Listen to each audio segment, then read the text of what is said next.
2 years ago, I packed my life into a 25 kg backpack, and what I didn't expect was how the process of slow travel would bring some mindset shifts to rethink about what really matters and what brings the most sense of joy and presence into my day-to-day life. Experiencing slow travel and slow living on the move has taught me to live more intentionally, and simplifying my life helped me to be more connected to myself, to the people, and world around me. The question is, how can we then create space for more of these moments in our day-to-day? Think about a moment when you felt alive and present. What about that moment made you feel connected to yourself and at peace with everything around you?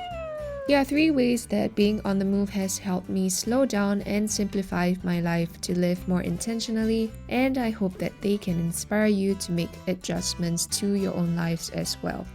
The beauty about moving abroad to slow travel is that you get to rewrite your story and make changes to the way you are living your life if you want to. You can start over on a blank slate and make lifestyle shifts that are more aligned to what you value. As I recall the past 2 years, the moments that I felt the most connected to myself and most alive all had several common themes. They were moments where I got to be intentional in the choices that I make about how I spend my time, energy, and attention instead of letting life happen on autopilot.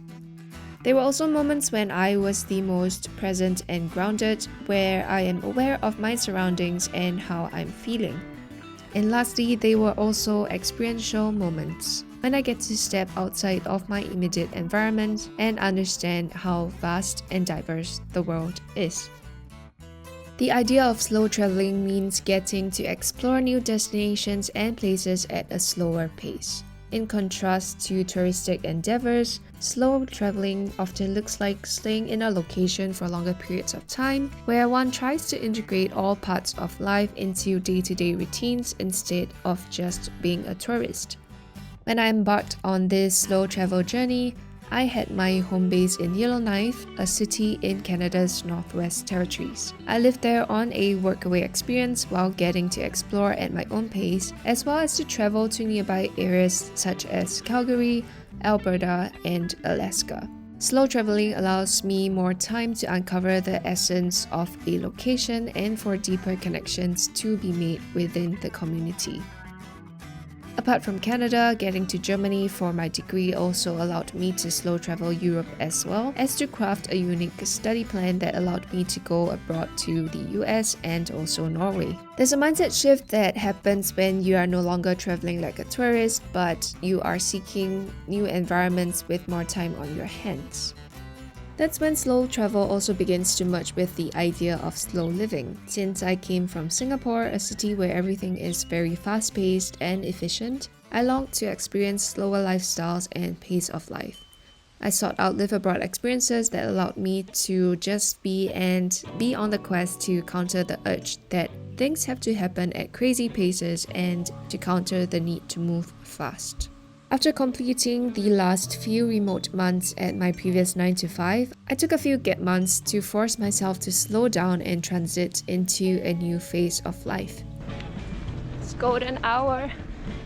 It's about 7:30 or 8 p.m. Sun is just shining.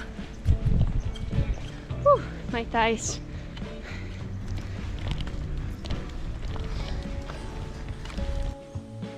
Of course, after operating on the ingrained survival mode for a big chunk of my life, it took effort and intentionality to train my mind to be okay with letting things unfold without striving. Seeking a slower pace of life, I made space to experience the magic of not needing much to be satisfied, and to be able to live a more balanced, meaningful life through slowing things down and to relieve myself of the pressure of having everything figured out. So how has slow travel and living taught me to be more intentional? Firstly, taking this step to move abroad made me more conscious in making space for what's important and simplifying my life. It was trading material things for experiences, and at the end of the day, understanding that things don't make me happy or my life more fulfilling. Deciding to travel full-time means that I had to downsize everything, get rid of as much as I can, sell things I no longer need, and to keep only the essentials. I used to be the girl having a closet full of clothes and still saying, I don't have anything to wear. Nowadays, it's very different. I wear things on repeat. The more physical space I created, the more emotional and mental space I gained as well. It's like loosening my palm and being able to have less things to hold onto. Simplifying my life and learning how to live minimally doesn't mean that I no longer buy stuff right now. I still do, but I have significantly reduced the degree to which I consume. Here are some simple tips to live a life with less material things. I would start with clearing out things that I no longer need or use. To take time to declutter and take a look at what you have and haven't been using in the past 6 months. Also, learning to be mindful with your resources for what brings meaning for you. At the end of the day, money is a tool, and the value is in how we can use it to bring meaning to our lives. That means figuring out what you value in life. Is it new experiences, making your loved ones feel appreciated, or contributing to a good cause? And lastly, before buying things, give yourself 48 hours before you actually purchase it, only if you are still thinking about it after that period of time, because most of the time we realize that we actually don't need those things. The second lesson slow travel taught me is how to exercise a slower pace of life and getting to savor the small ordinary moments and to slow down to observe and notice. The reason I use the word exercise, a slower pace of life, is because rebelling against the fast-paced modern life needs practice and is definitely a conscious choice. It's about finding the little moments in life and taking time to tune in with yourself, to exist, and to just be.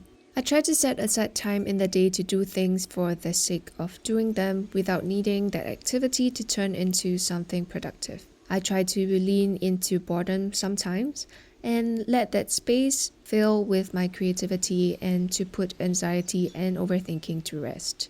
There's a squirrel right over there.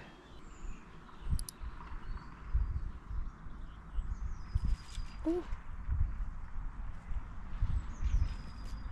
I realized that working with my hands and getting into a space where my brain gets to go into flow states and also spending time outdoors can help to train our minds to notice details and be present in the moment. Ordinary chores like gardening or cooking also became grounding rituals, opportunities to slow my mind, work with my hands, and be fully present. When we take time to let our minds notice, step away from the constant noise that goes in our heads about what's next on the to-do list, it's an act of defiance against a constant state of productivity where we get to ground ourselves in the very present.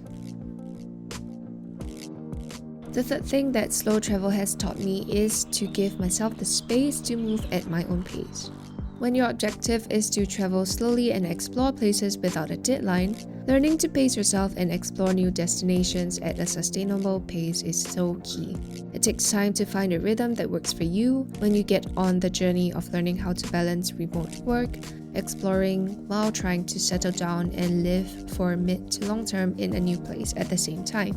It's about choosing quality over quantity and depth over speed.